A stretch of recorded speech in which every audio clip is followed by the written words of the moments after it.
श्री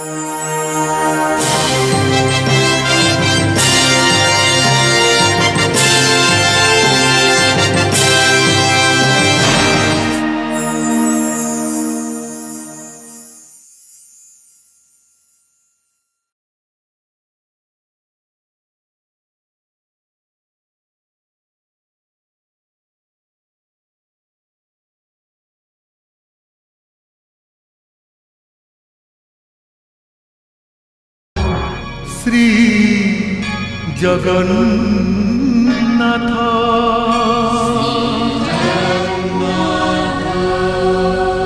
शबर राजा विश्वावसुंकर झियो सांग मानक सहित नदी रे जल क्रीड़ा करुथिबा बेले गोड़ खसी जाई बुड़ी जाउथिला। आउ एही समय रे एही दुर्घटना विद्यापति महाशयଙ୍କ आखिरे पड़िला। से जलरू कन्याटी को उद्धार कले। आउ तापरे ललिता को विवाह करिया पई तांको बाध्य करागला। मोर काहे कि आज विद्यापति को सहित साक्षात करिया पई भारी इच्छा होउछि। दिवाकरंकर कहवा कथा जदि सत्य होई थाए ताहले मु कहिबी विद्यापति जणे आश्चर्य ब्राह्मण। विदाय ललिता, मो भूल करुछि कि ठीक करुछि मु निजे भी जानिनी। प्रभु नीलमाधव को दर्शन करिवा परठु मोर समस्त कर्म तांको पाद तले समर्पण करि दैछि। आ आज जहा करबा को जाउछि से भी मो कर्म मानक भितर गोटिए मते जीवाक हब ललिता। आउ केबे देखा हब कि नाही मु जानिनी, किंतु किंतु तमे मोर सबुदिन मने रहिबा। राति रे सोइथिला बेले से केते बेले उठी चली जाइचंती। घर भितरे तांकर खंडा नाही कि मुकुट भी नाही। मो कथा सुनो जेमादी, मु तुमको कथा दउछि से जदि फेरिकी आसीबेनी ताहले मु जाई तांको नहीं आसीबे। खाली एति कहबी महाराज, से आसीबे, निश्चय आसीबे।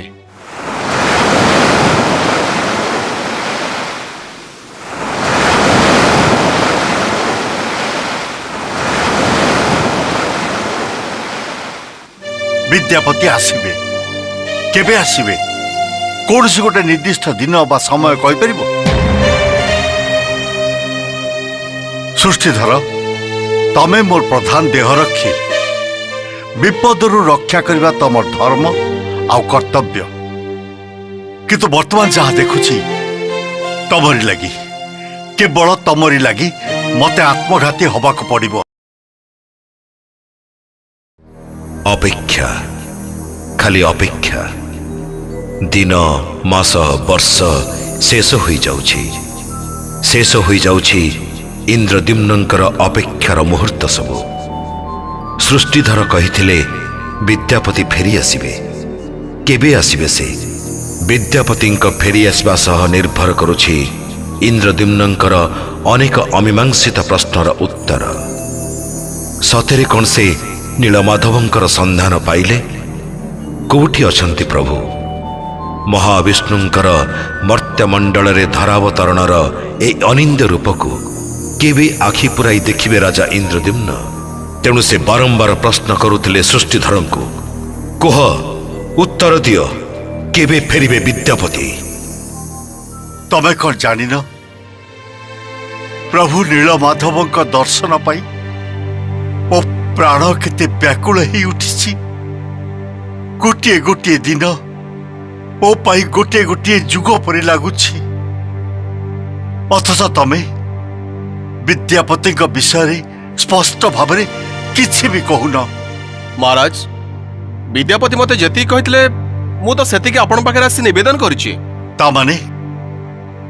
तामाने एमिति आउरी किछि कथा अछि जहा विद्यापति कहबाकू कहि नांती।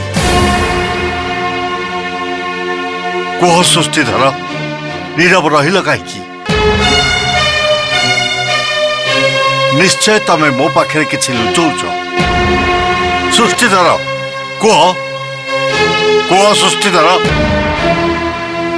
उत्तर दियो, उत्तर दियो सृष्टिधर।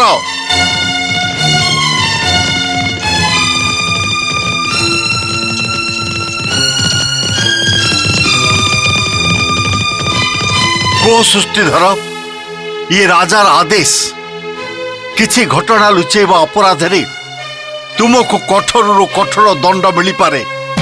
ଦୁଷ୍ଟତା ମାର୍ଜନା କରିବେ ମହାରାଜ। ଆପଣ ଯୋଉ ଦଣ୍ଡ ଦେବେ ମୁଁ ମୁଣ୍ଡପାତି ଗ୍ରହଣ କରିନେବି। ଅତୀତରେ ଅନେକ ଥର ମୁଁ ରାଜଭକ୍ତିର ପରାକାଷ୍ଠା ଦେଖେଇଛି, କିନ୍ତୁ ଆଜି ଯୋଉ ମୁଁ ଧର୍ମ ସଂକଟରେ ପଡ଼ିଛି ସେଥିରୁ ଉଦ୍ଧାର ପାଇବାର କୌଣସି ପଥ ମୋ ପାଖରେ ନାହିଁ। ମହାରାଜ, ମୁଁ କେବଳ ଏତିକି ନିବେଦନ କରିବି, ବିଦ୍ୟାପତି ହେଉଛନ୍ତି ମୋର ଘନିଷ୍ଠ ବନ୍ଧୁ। ଏମିତି କିଛି ଘଟଣା ଅଛି ଯାହାକୁ ମୁଁ ମହାରାଜଙ୍କ ପାଖରେ ପ୍ରକାଶ ନ କରିବା ପାଇଁ ବିଦ୍ୟାପତିଙ୍କ ନିକଟରେ ପ୍ରତିଜ୍ଞାବଦ୍ଧ। ଆପଣ କୁହନ୍ତୁ ମହାରାଜ, ମୁଁ କଣ ସେ ପ୍ରତିଜ୍ଞା ଭଙ୍ଗ କରିପାରିବି? ଏକଥା କହି ତମେ ମତେ ଆହୁରି ଉତ୍କଣ୍ଠିତ କରିଦେଲ ସୃଷ୍ଟିଧର। କିନ୍ତୁ ଗୋଟାଏ କଥା ମନେ ରଖ, ମୋ ଆଗରେ ସତ୍ୟ ପ୍ରକାଶ କଲେ ମୁଁ ଯେତିକି କ୍ଷମାଶୀଳ, ମିଥ୍ୟାର ଆଶ୍ରୟ ନେଲେ ମୁଁ ସେତିକି ନିଷ୍ଠୁର। ମୁଁ ପ୍ରଭୁ ନୀଳମାଧବଙ୍କ ପାଖରେ ସମର୍ପିତ ପ୍ରାଣ। କୌଣସି ଘଟଣା କି ଦୁର୍ଘଟଣା ମତେ ବିଚଳିତ କରିପାରିବ ନାହିଁ। ବିଦ୍ୟାପତିଙ୍କ ପାଇଁ ମୁଁ ଏପର୍ଯ୍ୟନ୍ତ ପ୍ରଭୁ ନୀଳମାଧବଙ୍କ ପାଖରେ ପହଞ୍ଚି ପାରିନି। ବିଦ୍ୟାପତିଙ୍କର କ'ଣ ଘଟିଛି ମୋର ଶୁଣିବାରେ ଆଗ୍ରହ ନାହିଁ, କିନ୍ତୁ ସେ ଯଦି ପ୍ରଭୁ ନୀଳମାଧବ ପାଖରେ ପହଞ୍ଚିବାରେ ପ୍ରତିବନ୍ଧକ ହେଇଥାନ୍ତି ତାହେଲେ ମୁଁ ସେଟା କଦାପି ସହ୍ୟ କରିପାରିବିନି। ଆଉ ତମେ ସେ ଘଟଣା ଲୁଚେଇଥିବାରୁ ମୋ ପାଖରୁ ଦଣ୍ଡ ପାଇବା ପାଇଁ ପ୍ରସ୍ତୁତ ହୁଅ। ତମର ଦଣ୍ଡ ହେଉଛି ଅବନ୍ତୀ ଅଧିପତି ମହାରାଜ ଇନ୍ଦ୍ରଦମ୍ନଙ୍କର ଜୟ।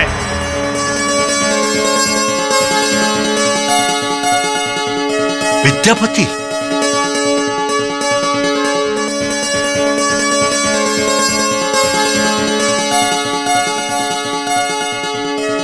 ପ୍ରଣାମ ମହାରାଜ। ଆସିଗଲ, ତମେ ଆସିଗଲ ବିଦ୍ୟାପତି। ହଁ ମହାରାଜ, ଅବଶେଷରେ ମୋତେ ଦିଆଯାଇଥିବା ଦାୟିତ୍ୱକୁ ସମ୍ପୂର୍ଣ୍ଣ କରି ମୁଁ ଆସିଲି। ଓଃ ବିଦ୍ୟାପତି, ମୋର ଏତେ ଦିନର ଉତ୍କଣ୍ଠିତ ଅପେକ୍ଷାକୁ ଶେଷ କରି ତମେ ଆସି ମୋ ପାଖରେ ପହଞ୍ଚିଗଲ। ଆସ ଆସ ବିଦ୍ୟାପତି, ମୁଁ ତମକୁ ଟିକେ ଆଲିଙ୍ଗନ କରେ। ଆସ ଆସ ବିଦ୍ୟାପତି, ଆସ। ତମକୁ ଆଲିଙ୍ଗନ କରି ଦେଖ ଦେଖ ମୋ ଶରୀର କେମିତି ରୋମାଞ୍ଚିତ ହେଇ ଉଠୁଛି।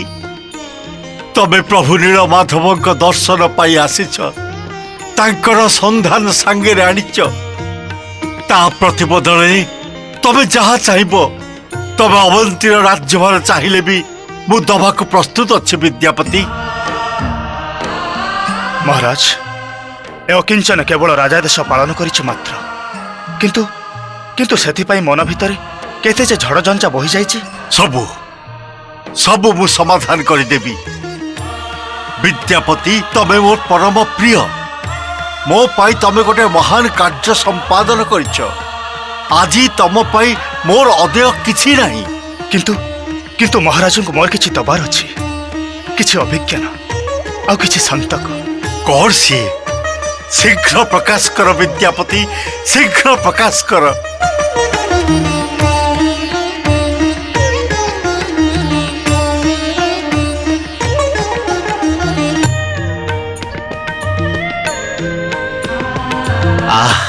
କି ସୁଗନ୍ଧ! ଆଃ, କି ଆନନ୍ଦ! ଏହି ପୁଷ୍ପମାଳ ପ୍ରଭୁ ନୀଳମାଧବଙ୍କ ଗଳାରେ ଲମ୍ବିଥିଲା। ଏ ଫୁଲ ସବୁ ପାର୍ଥିବ ଫୁଲ ନୁହେଁ ମହାରାଜ। ନିଃସ୍ୱାର୍ଥରେ ଦେବତାମାନେ ଆସି ପ୍ରଭୁ ନୀଳମାଧବଙ୍କୁ ପୂଜା କରନ୍ତି। ଧୂପ ଦୀପ ଗୁରୁ ଚନ୍ଦନରେ ଚାରିଆଡ଼େ ମହକି ଯାଉଥାଏ। ବିଭିନ୍ନ ମିଷ୍ଟାନ୍ନ ମଧ୍ୟ ଭୋଗ କରନ୍ତି। ତାପରେ ଯାଇ ପ୍ରଭୁ ନୀଳମାଧବଙ୍କୁ ଏ ଫୁଲରେ ସଜାନ୍ତି। ଏ ଫୁଲ ଦେବ ଉଦ୍ୟାନର ପାରିଜାତ ଫୁଲ।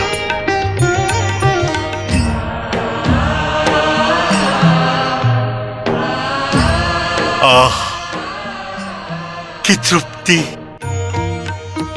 ନୀଳମାଧବଙ୍କର ଦେହ ଲାଗି ମାଳ ଛୁଇଁଲା ମାତ୍ରେ ମୁଁ ଅନୁଭବ କରୁଛି ମୁଁ ଯେମିତି ପ୍ରଭୁ ନୀଳମାଧବଙ୍କର ସ୍ପର୍ଶ ପାଇଛି। ଏ ଫୁଲ ସବୁ ଦେଖନ୍ତୁ ମହାରାଜ, ସଦ୍ୟ ତୋଳାଇଥିଲା ଫୁଲ ଭଳି ଏପର୍ଯ୍ୟନ୍ତ ଏ ଫୁଲ କେମିତି ସତେଜ ଅଛି। ନୀଳମାଧବଙ୍କ ଗଳାରୁ ଆଣିବାର 1 ମାସ ବିତି ଯାଇଥିଲେ ବି ଏ ଫୁଲ ମଉଳି ଯାଇନି। ସବୁ ସେଇ ପ୍ରଭୁଙ୍କର ଦୟା। ଏକୁ ଗଳାରେ ଧାରଣ କରନ୍ତୁ ମହାରାଜ, ଶୋକ ଓ ସନ୍ତାପ ସବୁ ନିମିଷକେ ଦୂର ହେଇଯିବ।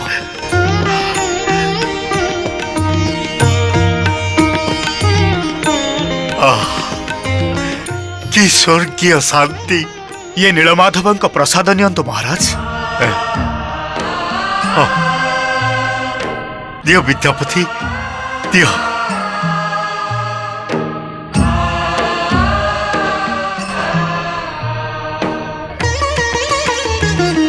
विद्यापति विद्यापति ये प्रसाद और अमृत। जाओ जाओ विद्यापति, ये प्रसाद को समस्त को मध्य बंटन कर। जाओ। जथा क्या महाराज।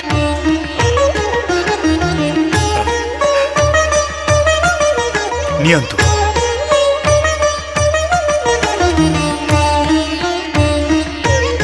मु जेतिकी पारिली सेतिकी आनिछि। जदि भाग्य रे थाए ताले एभली प्रसाद हमको सब बेले मिलिबो। सबर पल्ली रे गोटे कथा प्रचलित अछि, प्रसाद बांटी न खाइब, अल्प बहुत न कहिब।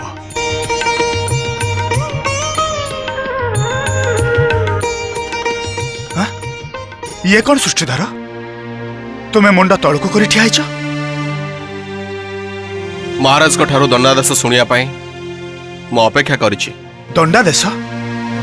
ना सृष्टिधर, विद्यापति आसी पहुंचला मात्रे तम विरुद्ध रे मोर कौनसी अभियोग नहीं। तमको मु क्षमा कली। महाराज कर जय हो। वर्तमान कह विद्यापति, तमे नीलमाधव पाखे पहुंचवा रास्ता जानी सारिछ तो?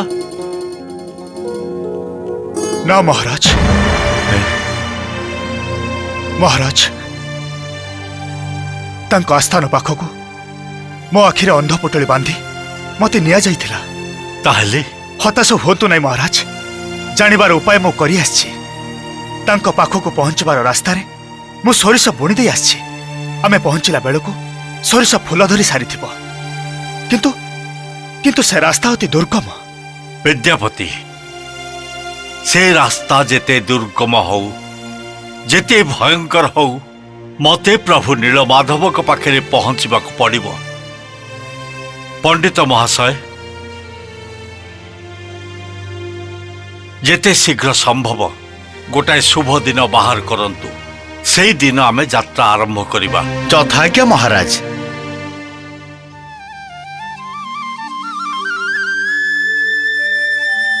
प्रभु नीलमाधवंकर ए दुर्लभ भोग सेवाकर रानी विद्यापति को कहवा अनुसार देवता माने राति रे आसी प्रभु नीलमाधवंकर पूजा करती एवं भोग समर्पण करती। एभली देवभोग सेवा करिबा भाग्य रे थिले मिले देवी गुंडीचा।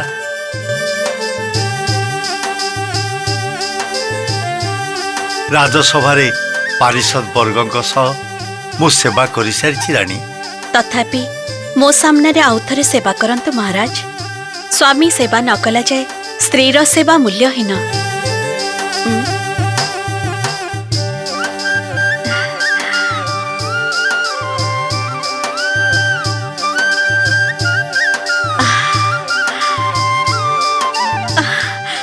कि अपूर्व ये स्वाद, मो जीवन काल भितरे एपरी स्वाद मु केबे भी चाखिनी। प्रभु नीलमाधव करुणारू ए देवभोग आमे पाइछु रानी।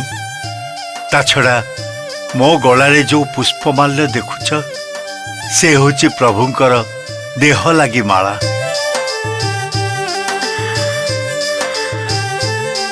ताहले विद्यापति नीलमाधवंकर संधान पाइले? हाँ पाइछंती महारानी। खाली सेतिकी नुहे, तांको निकटू जीवार दुर्गम पथरे से सोरिष बुणी दे आछंती। सब राज विश्वावसु आम संगे सहयोग न कले भी आमे प्रभुंको पाखे पहुंची परिबा। सबर राज विश्वावसु? हाँ रानी, ए शशागर धरारे से एकमात्र व्यक्ति जे नीलमाधव को पूजा करिवार अधिकार पाइछंती आउ तांको निकटरे पहुंचीबार रास्ता मते जानिछंती। सबर राज विश्वावसु सहयोग करिवे कि ना मु जानिनी। हुए तो प्रतिरोध भी करि पारंती, किंतु मते सबु बाधा विघ्न अतिक्रम करबाक पड़िबो। जा आसु पछे नीलमाधवंक महिमार प्रचार और प्रसार करबाक पड़िबो। सारा पृथ्वीवासी को जणई देवाक पड़िबो प्रभु नील माधव बहुजन हिताय बहुजन सुखाय निमंते सत्य जुगरु धराबक्षरे अवतीर्ण होइछंती। से तो इच्छामय, से निज इच्छारे गोपन रे थिले, निज इच्छारे विश्वावसु को पूजा करिबार अधिकार देथिले। पृथ्वीवासी पाई प्रकाशित होबाकू चाहती, मु तो निमित्त मात्र। राजज्योतिष एवं राजपुरोहित को मु अनुरोध कर सारी महाराणी। खूब शीघ्र से माने यात्रा अनुकूल करिबार दिन ठीक करिवे। शुभस्य शीघ्रम। महाराज, नीलमाधव को ठाब करिबार महत्त कार्य जे संपादन कले से विद्यापति कहती।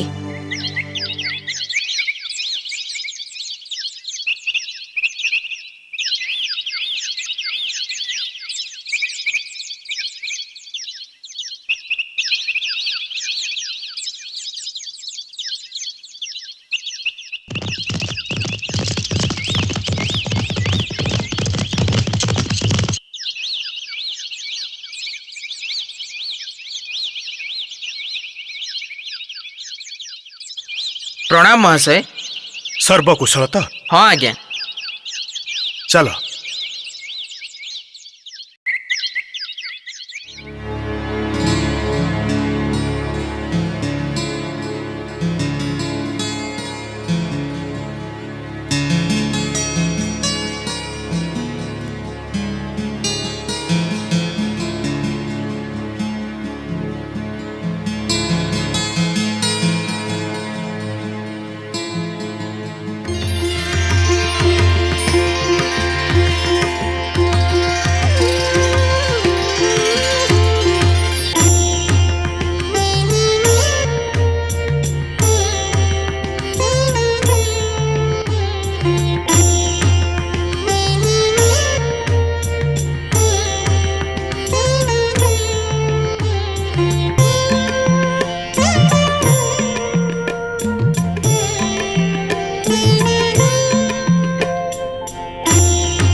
मंजरी, कादम्बिनी, मंजरी, कादम्बिनी।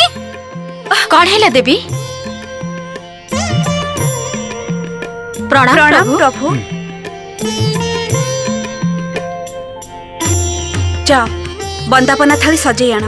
यथाज्ञा देवी।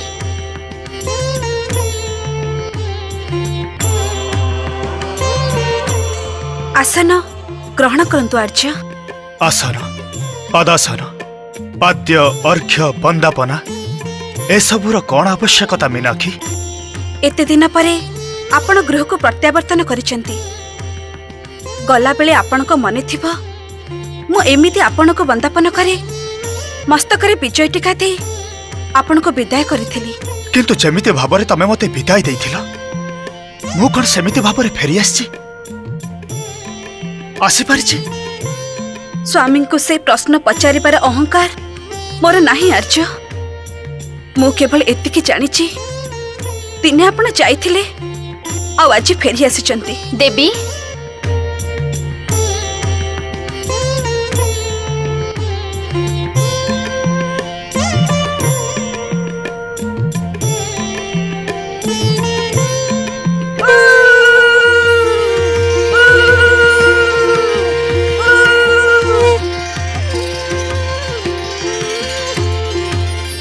अरे ये कौन? थाली रे कौन सिंदूर नहीं? सिंदूर कहीं? देवी सिंदूर? अरे द्वार से पाखरे आउ जने नवविवाहित पत्नी अपेक्षा कर रहिचंती। तांको पुणी बरण करे घर भीतर को आनिबा को पड़िबो ना नहीं? मीनाक्षी, ଆପଣ ତ ସୃଷ୍ଟିଧରଙ୍କ ହାତରେ ଖବର ପଠାଇଥିଲେ ଆର୍ଯ୍ୟ। ଆପଣ ଶବର ରାଜ ବିଶ୍ୱବସୁଙ୍କ କନ୍ୟା ଲଳିତାଙ୍କୁ ବିବାହ କରିବାକୁ ବସିଛନ୍ତି, କାରଣ ଲଳିତା ହିଁ ହେଉଛନ୍ତି ନୀଳମାଧବଙ୍କ ପାଖରେ ପହଞ୍ଚିବା ପାଇଁ ଏକମାତ୍ର ଉପାୟ। ସୃଷ୍ଟିଧର ଠିକ କହିଛନ୍ତି, ମୁଁ ଲଳିତାଙ୍କୁ ବିବାହ କରିଛି, କିନ୍ତୁ କିନ୍ତୁ ମୁଁ ଏକା ଆସିଛି।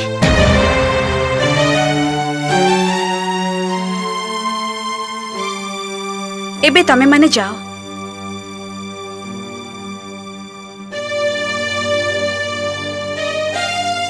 ଆପଣ ମତେ ବିସ୍ମିତ କଲେ ଆର୍ଯ୍ୟ। ସୃଷ୍ଟିଧରଙ୍କ ମୁହଁରୁ ଶୁଣିବା ପରେ ମୁଁ ତାଙ୍କୁ ମନେ ମନେ ମୋର ସାନ ଭଉଣୀ ହିସାବରେ ଗ୍ରହଣ କରି ନେଇଥିଲି। କି ଆଶ୍ଚର୍ଯ୍ୟ! ମୁଁ ବିବାହିତ ବୋଲି ଶୁଣିଲା ପରେ ଲଳିତା ବି ମତେ ଠିକ ଏମିତି କହିଥିଲା ଅବନ୍ତୀରେ ମୋର ଜଣେ ବଡ଼ ଭଉଣୀ ଅଛନ୍ତି। ଏପର୍ଯ୍ୟନ୍ତ ଏ କଥା ମତେ କାହିଁ କହିନଥିଲ? ଆପଣ କଣ ଉତ୍ତର ଦେଇଥିଲେ? ୟାର କଣ କିଛି ଉତ୍ତର ଥାଇ ମୀନାକ୍ଷୀ? କିନ୍ତୁ ମୁଁ ତମକୁ ମିଛ କହିବିନି। ଏ କଥା କହିବା ପୂର୍ବ ମୁହୂର୍ତ୍ତ ପର୍ଯ୍ୟନ୍ତ ମୁଁ ଧରି ନେଇଥିଲି ଗୋଟିଏ ସଙ୍କଟରେ ପଡ଼ି ମୁଁ ଏ ବିବାହ କରୁଛି ବୋଲି। ତେଣୁ ତା ସହିତ ମୋର କୌଣସି ଘନିଷ୍ଠତା ନଥିଲା, କୌଣସି ଆପଣାପଣ ନଥିଲା। କିନ୍ତୁ ଏ କଥା ଶୁଣିଲା ପରେ ଲଳିତା ମୋର ନିକଟତର ହେଇଗଲା। ଆଉ ସେ ଯେତେ ନିକଟତର ହେଲା, ନୀଳମାଧବଙ୍କ ପାଖରେ ପହଞ୍ଚିବାର ବାଟ ମୋ ପାଇଁ ଆହୁରି ନିକଟତର ହେଉଥିଲା।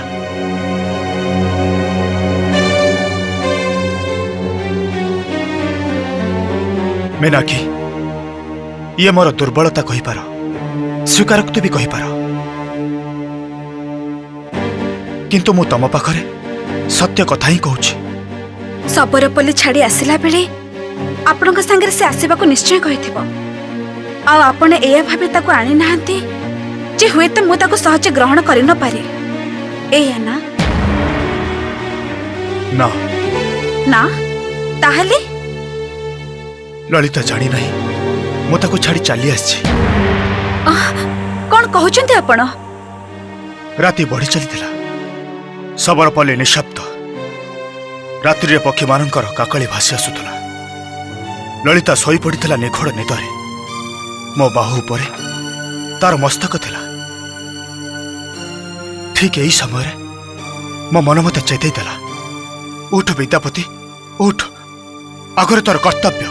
ଏଇଟା ହେଉଛି ଉପଯୁକ୍ତ ସମୟ। ଏ ସମୟକୁ ଯଦି ହାତଛଡ଼ା କରିଦେଉ ତାହେଲେ ଆଉ କେବେ ଫେରି ପାଇବୁନି।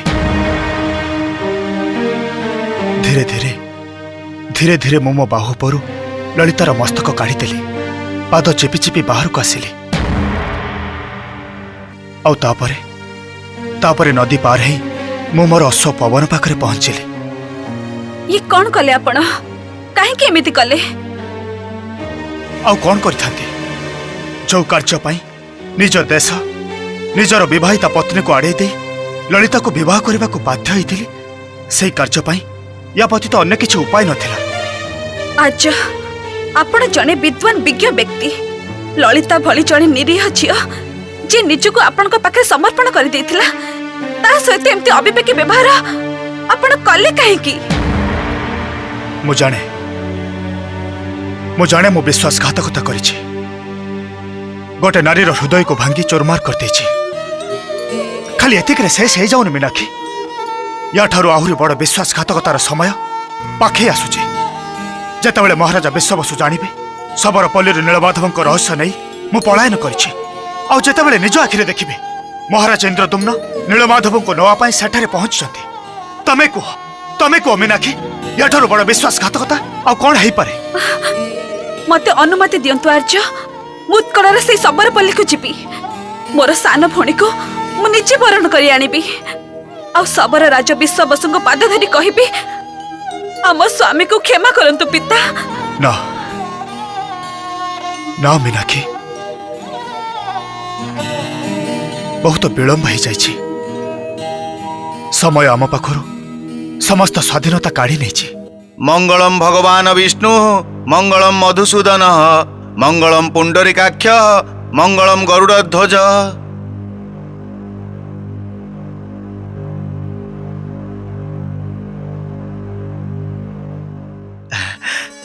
ମିଳିଗଲା ମହାରାଜ, ଅତ୍ୟନ୍ତ ଶୁଭ ଦିନ ମିଳିଗଲା। କୋଉ ଦିନ? ଜ୍ୟେଷ୍ଠ ଶୁକ୍ଳ ପଞ୍ଚମୀ ଶୁକ୍ରବାର। ସେଦିନ ତିଥି ପୁଷ୍ୟା କର୍କଟ, ବବ ନାମକ କରଣ ଆଉ ଶୁଭ ନାମକ ଯୋଗ। ଆଉ ଏଇ ଦିନଟି ବୃଷ ସଂକ୍ରାନ୍ତି ଠାରୁ 12 ଦିନ ପରେ ପଡ଼ିବ। ମହାରାଜଙ୍କ ରାଶିଚକ୍ର ଅନୁସାରେ ୟାଠାରୁ ମାହେନ୍ଦ୍ର ଯୋଗ ଆଉ ନାହିଁ। ତାମାନେ ହାତରେ ଆଉ ମାସଟିଏ ରହିଲା। ମାସଟିଏ କ'ଣ ମହାମନ୍ତ୍ରୀ, ହାତରେ ମୁହୂର୍ତ୍ତଟିଏ ବି ସମୟ ଥିଲେ ମୁଁ ନିଜକୁ ପ୍ରସ୍ତୁତ କରିଥାନ୍ତି। ମାସଟିଏ ତ ବହୁତ ଦିନ।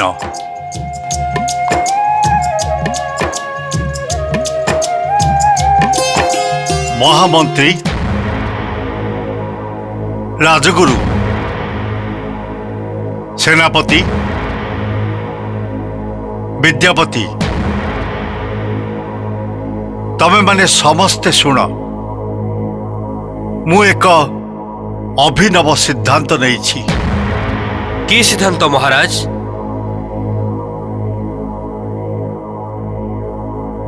ମୁଁ ସବୁଦିନ ପାଇଁ ଅବନ୍ତୀ ପରିତ୍ୟାଗ କରିବି। ମହାରାଜ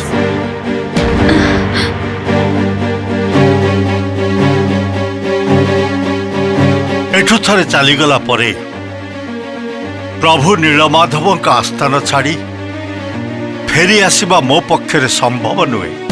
ଏ ରାଜ୍ୟର ଭବିଷ୍ୟତ କ'ଣ ହବ ମହାରାଜ? ଯଦି ସମ୍ଭବ ହୁଏ ଏଠି ଜଣେ ରାଜପ୍ରତିନିଧି ରହି ସେହି ସ୍ଥାନରୁ ମୁଁ ରାଜ୍ୟ ପରିଚାଳନା କରିବି। ମୋ ସାଙ୍ଗରେ ଯିଏ ଯିବାକୁ ଚାହିଁବେ ସେ ବି ଯାଇପାରିବେ। ବିଦ୍ୟାପତି, ସେ ସ୍ଥାନ ଉତ୍କଳ ଦେଶରେ ନା? ହଁ ମହାରାଜ, ଉତ୍କଳ ଦେଶରେ ନୀଳଗିରି ପର୍ବତ ଅବସ୍ଥିତ। ସେହି ପର୍ବତରେ ଏକ ଗୁମ୍ଫା ଅଛି। ଶବରରାଜ ବେଶବସୁଙ୍କ କହିବା ଅନୁସାରେ ସେହି ଗୁମ୍ଫାର ନାମ ବ୍ୟାଘ୍ର ଗୁମ୍ଫା। ଭିତରେ ଏକ ମଣିମୟ ବେଦୀ ଉପରେ ଇନ୍ଦ୍ର ନୀଳମଣିର ଜ୍ୟୋତି ବିକିରଣ କରି ପ୍ରଭୁ ନୀଳମାଧବ ଉଭା ହେଇଛନ୍ତି। ହେ ପ୍ରଭୁ ନୀଳମାଧବ, ସେ ଏକ ବିଚିତ୍ର ଦେଶ ମଣିମା, ଅପୂର୍ବ ଦେଶ। ସୁଉଚ୍ଚ ପର୍ବତ, ସୁରମ୍ୟ ବନାନୀ, ନଦ ନଦୀରେ ପରିପୂର୍ଣ୍ଣ ସେ ଦେଶ। ସମୁଦ୍ର ତାର ପାଦ ଧୋଇଦିଏ। ବୈଶାଖ, ବର୍ଷା, ଶୀତ ଆଉ ବସନ୍ତ ତାକୁ ମହିମା ମଣ୍ଡିତ କରିଦିଏ। ନୀଳାଚଳ ପର୍ବତ ନୀଳମାଧବ, ଅଷ୍ଟଶମ୍ଭୁ ବିରାଜିତ। ସମୁଦ୍ରକୁ ଲାଗି ସେ କ୍ଷେତ୍ରର ନାମ ପୁରୁଷୋତ୍ତମ କ୍ଷେତ୍ର। ରୁହ ରୁହ ବିଦ୍ୟାପତି, ରୁହ। ଆଉ ବର୍ଣ୍ଣନା କରନି, ଆଉ ବର୍ଣ୍ଣନା କର ନାହିଁ ବିଦ୍ୟାପତି। ନିଜ ଆଖିରେ ଦେଖି ନିଜେ ଉପଲବ୍ଧି କରିବାର ସୁଯୋଗ ଦିଅ। ସେନାପତି, ମହାମନ୍ତ୍ରୀ, ରାଜଗୁରୁ ମହାଶୟ, ଆପଣମାନଙ୍କୁ ମୁଁ ଗୋଟେ ଦାୟିତ୍ୱ ଦଉଛି। ସମସ୍ତେ ଅବନ୍ତୀର ଘରେ ଘରେ ସମ୍ବାଦ ପହଞ୍ଚାଇ ଦିଅନ୍ତୁ। ଆସନ୍ତା ଜ୍ୟେଷ୍ଠ ଶୁକ୍ଳ ପଞ୍ଚମୀ ଦିନ ଆମେ ଶୁଭଯାତ୍ରା ଆରମ୍ଭ କରିବୁ। ଯେଉଁମାନେ ଆମ ସହିତ ଯୋଗ ଦେବାକୁ ଚାହାନ୍ତି ମୁଁ ସେମାନଙ୍କୁ ସ୍ୱାଗତ କରିବି। ବିଦ୍ୟାପତି, ହଁ ମହାରାଜ। ମୁଁ ତମକୁ ଗୋଟେ ବିଶେଷ ଦାୟିତ୍ୱ ଦେବି। ତମେ ଆଉ ସୃଷ୍ଟିଧର ସେଠାରେ ପହଞ୍ଚିବାର ରାସ୍ତା ଜାଣିଛ। ତେଣୁ ଏ ଦୀର୍ଘ ପଥ ଯାତ୍ରା କରିବାରେ ଯାହା ଯାହା ଆବଶ୍ୟକ ତାର ବ୍ୟବସ୍ଥା ତମେ ଦି ଜଣ କରିବ। ମହାରାଜ, ଏକାନ୍ତରେ କିଛି କହିବା ପାଇଁ ମୋତେ ଅନୁମତି ଦିଆଯାଉ। ଏକାନ୍ତରେ? ହଁ ମହାରାଜ। ମହାରାଜ ଆଉ ମହାରାଣୀଙ୍କ ବ୍ୟତୀତ ଅନ୍ୟ କାହାରି ପାଖରେ ମୁଁ ମୋ ନିବେଦନ ଉପସ୍ଥାପିତ କରିପାରିବିନି। ଠିକ୍ ଅଛି, ବର୍ତ୍ତମାନ ତ ରାଜସଭାର ସମୟ ହେଇଗଲାଣି। ରାଜସଭା ପରେ ଆସି ମୋତେ ରାଜ ଉଦ୍ୟାନରେ ଦେଖା କର। ବିଦ୍ୟାପତିଙ୍କର ଏମିତି କ'ଣ କଥା ଥାଇପାରେ ଯାହା ସେ ଏକାନ୍ତରେ କହିବା ପାଇଁ ଚାହାନ୍ତି? ନା, ମୁଁ କିଛି ଅନୁମାନ କରିପାରୁନି। ତେବେ ଆସିବା ଦିନଠୁ ବିଦ୍ୟାପତିଙ୍କ ପରିବର୍ତ୍ତନ ମୁଁ ଲକ୍ଷ୍ୟ କରିଛି। ସେ କଥା ମୁଁ ବି ଲକ୍ଷ୍ୟ କରୁଛି। ସେ ସବୁବେଳେ ଅନ୍ୟମନସ୍କ ରହୁଛନ୍ତି। ନିଶ୍ଚୟ କିଛି ଗୋଟେ କଥା ଥାଇପାରେ। କିଛି ତ ହେଇଛି। ସୃଷ୍ଟିଧର କଥାରୁ ମୁଁ ବୁଝିପାରୁଛି। ସେଦିନ ରାଜସଭାରେ ନୀଳମାଧବ ବିଷୟରେ ବର୍ଣ୍ଣନା କରୁ କରୁ ହଠାତ୍ ଅସତର୍କ ମୁହୂର୍ତ୍ତରେ ଏମିତି କିଛି କଥା ବାହାରିଗଲା ଯାହା ମୋତେ ସନ୍ଦେହରେ ପକେଇଲା। ତାପରେ ଅନେକ ଚେଷ୍ଟା କରିବି ମୁଁ କଥା ଆଦାୟ କରିପାରିଲିନି। କଠିନ ଦଣ୍ଡର ଭୟ ବି ଦେଖେଇଲି, କିନ୍ତୁ ସେ ଖାଲି ଏତିକି କହିଲେ ସେ କୁଆଡ଼େ ତାଙ୍କ ବନ୍ଧୁ ପାଖରେ ପ୍ରତିଜ୍ଞାବଦ୍ଧ। ଆଉ ସେଇଥିପାଇଁ ସେ ସେତିକି କହି ତାଠୁ ଅଧିକା କିଛି କହିଲେନି। କଣ ହେଇପାରେ ସେ ଗୋପନ କଥା? ଚେଷ୍ଟା କରିଥିଲେ ମୁହଁ ଖୋଲି ପାରିଥାନ୍ତେ, କିନ୍ତୁ ଠିକ୍ ସେଇ ମୁହୂର୍ତ୍ତରେ ବିଦ୍ୟାପତି ଆସି ପହଞ୍ଚିଗଲେ। ଘଟଣାର କ୍ରମ ବି ବଦଳିଗଲା। ପ୍ରଭୁ ନୀଳମାଧବଙ୍କ ବିଷୟରେ ଶୁଣି ମୁଁ ଏତେ ଉଦ୍ବେଳିତ ହେଇ ଉଠିଲି ଯେ ଅନ୍ୟ ସବୁ କଥା ଭୁଲିଗଲି। ତାପରେ ଏଇ କିଛି ଦିନ ହେଲା ମୁଁ ଆଉ ସେସବୁ ବିଷୟରେ ଧ୍ୟାନ ଦେଇନି। ଆଜି ସେ ଏକାନ୍ତରେ କିଛି କହିବାକୁ ଚାହୁଁଥିବାରୁ ମୋର ଉତ୍କଣ୍ଠା ବଢିଗଲା। ମହାରାଜ, ବିଦ୍ୟାପତି ଆସୁଛନ୍ତି। ମୁଁ କିଛି ପଚାରିବି? ନା, ଅପେକ୍ଷା କର। ବିଦ୍ୟାପତିକୁ ଆସିବାକୁ ଦିଅ।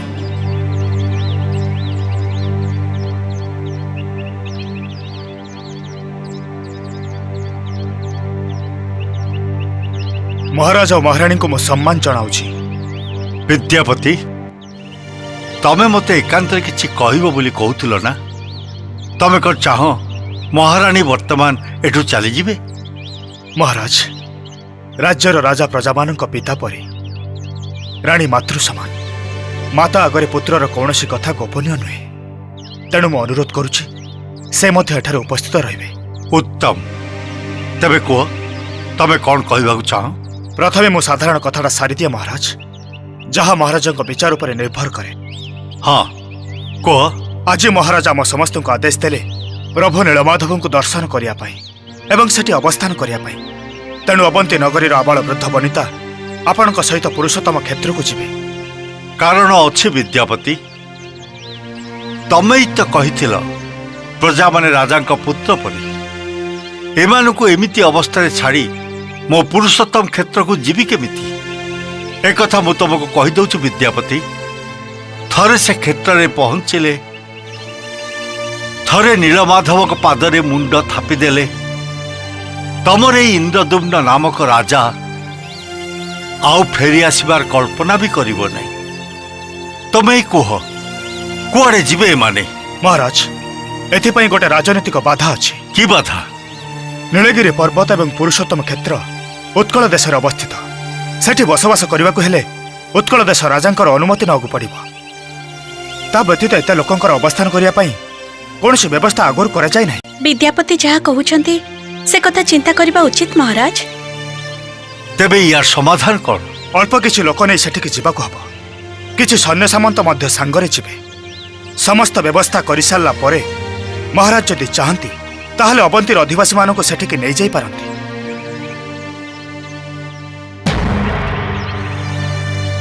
ଅବଶ୍ୟ ତମ କଥା ଯୁକ୍ତିଯୁକ୍ତ ବିଦ୍ୟାପତି।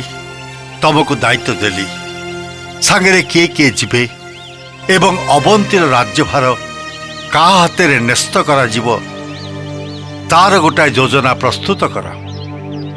ହଁ, ବର୍ତ୍ତମାନ କୁହ, ତୁମର ଏକାନ୍ତ କଥାଟା କ'ଣ? ମହାରାଜ, ଏଠୁ ଉତ୍କଳ ଦେଶର ସେହି ଶବରପଲ୍ଲୀ ପର୍ଯ୍ୟନ୍ତ ରାସ୍ତା ସୃଷ୍ଟିଧରଙ୍କୁ ଜଣାଅଛି। ଶବରପଲ୍ଲୀର ପଶ୍ଚିମ ଦିଗରେ ନୀଳାଚଳ ପର୍ବତ ଅବସ୍ଥିତ। ଶବରପଲ୍ଲୀକୁ ଅତିକ୍ରମ କରିଗଲେ ନୀଳଗିରି ପର୍ବତ ପର୍ଯ୍ୟନ୍ତ ଗଭୀର ଅରଣ୍ୟ। ସେହି ଅରଣ୍ୟ ମଧ୍ୟ ଦେଇ ପର୍ବତ ଆଡ଼କୁ ଯିବା ପାଇଁ ରାସ୍ତା ଅଛି। ପର୍ବତର ପାଦଦେଶରେ ପହଞ୍ଚିଲା ପରେ ନୀଳମାଧବଙ୍କ ଆସ୍ଥାନ ପାଖକୁ ପଥ ଅତ୍ୟନ୍ତ ଦୁର୍ଗମ। କିନ୍ତୁ ସେ ପଥ ଖୋଜି ପାଇବା ପାଇଁ ବର୍ତ୍ତମାନ କିଛି ଅସୁବିଧା ହେବନି। ସେ ପଥକୁ ଚିହ୍ନିବା ପାଇଁ ମୁଁ ସୋରିଷ ବୁଣି ଦେଇ ଆସିଛି। ସୋରିଷ ଗଛ ହିଁ ଫୁଲ ଫୁଟି ସାରିଥିବ। ତାକୁ ହିଁ ଅନୁସରଣ କରି ନୀଳମାଧବଙ୍କ ଆସ୍ଥାନ ପାଖରେ ପହଞ୍ଚି ହେବ।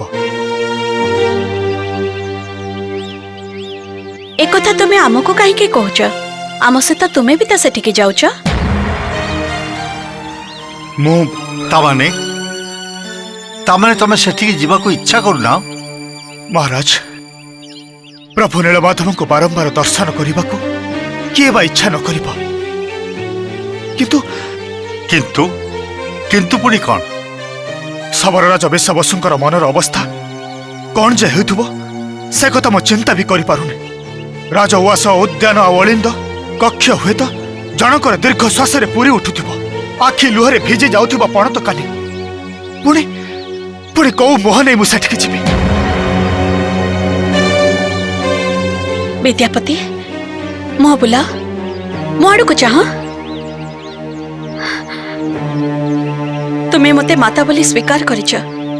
मु वर्तमान तुम मुहरे जंत्रणार चिन्ह देखि पारुछि। मु तुमको मातार अधिकार नहीं पचारुछि। तुमे किछि भूल करिछ, अपराध करिछ, राजा देश पालन करबा को जे किछि अन्याय करिछ, अविवेक काम करिछ। विश्वासघातकता करिछ माता। मो विश्वासघातकता करिछ। विद्यापति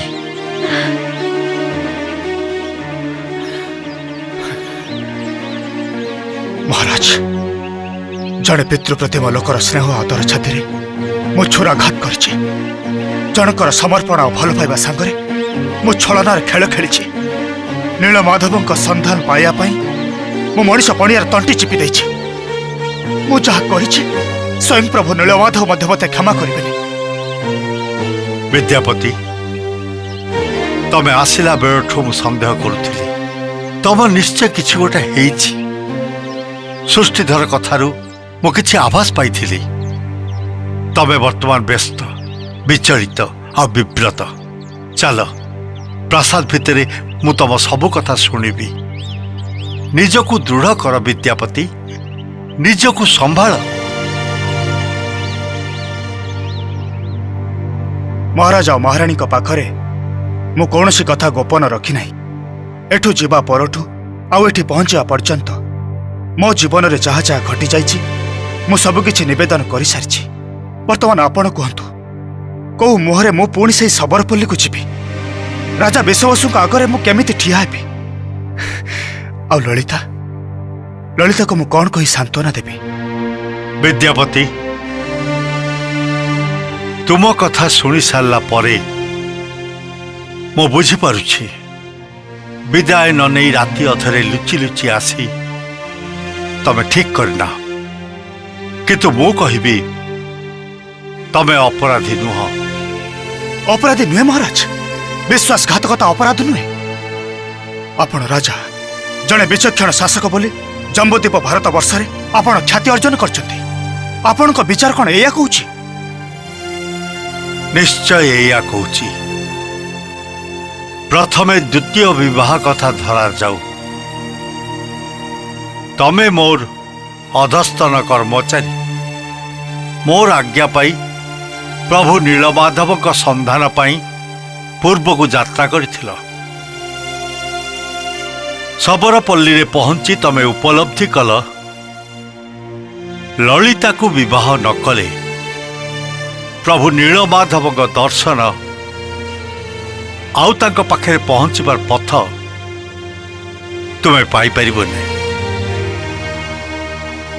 एथिरे तमे केवल तमर कर्तव्य पालन करिछ। ना महाराज, खाली कर्तव्य पालन करिछि बोली कही मु मो विवेक सांगरे खेली पारिबिनी। मु स्वीकार करुछि कौनसी एक अजणा मुहूर्त मु ललिता प्रति दुर्बल ही पड़िथिली। आ ए कथा भी स्वीकार करुछि से दुर्बलता मोर एबे भी अछि। विद्यापति तुमर प्रथम स्त्री एक कथा जानिछंती?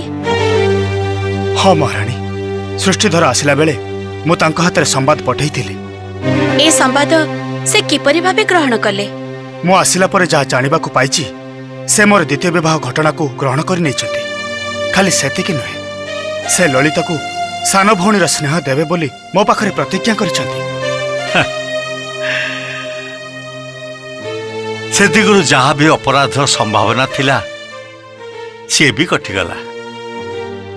वर्तमान तमर द्वितीय अपराध कथा विचार करा जाऊ। विद्यापति तमे जड़े विद्वान पंडित, मते कहल विश्वासघातकता काहाकू कहा जाए?